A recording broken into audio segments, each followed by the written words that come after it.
John the Baptist sent his disciples to ask Jesus this question: are you the one who is to come, or should we look for another? In other words, you look like you could be the Messiah, but we don't quite know. Jesus answered him with this beautiful prophecy that we just read in the book of Isaiah. Go tell John, the blind regain their sight, the lame walk, lepers are cleansed, the deaf hear, the dead are raised, and the poor have the good news preached to them. That should be enough of an answer. But then Jesus followed up with a question that pertained not only to John, but to himself. He asked, when you went out into the wilderness, what were you all hoping to see? You went to hear the words of a prophet, didn't you? Why did you do that?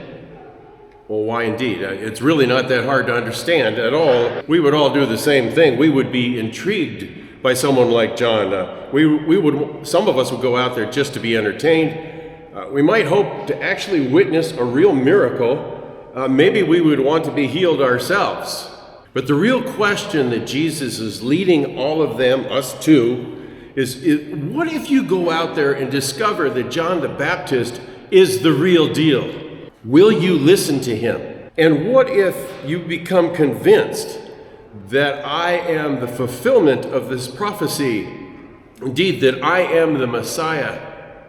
Will you take offense at me? Well, the mission of John the Baptist was to point us to Jesus. And the mission of Jesus was to win our salvation.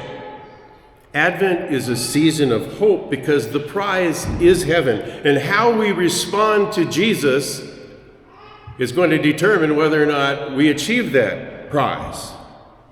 And remember that Jesus told us that everyone, the least of who enters into the kingdom of heaven, is more significant, is greater than John the Baptist was when he was here on earth. In the Bible, in the book of Revelation, chapter 3, verse 20, it says that Jesus says, behold, I stand at the door and knock.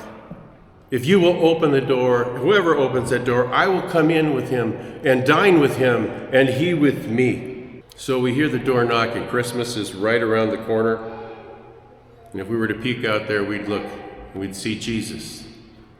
He looks like the Messiah, but we know he's the Messiah. So I think it'd be a good thing to ask him to come on in, to sit with us and share a cup of tea. And then rather than trying to set him over in the corner, maybe we should be handing him over the keys to everything that we own.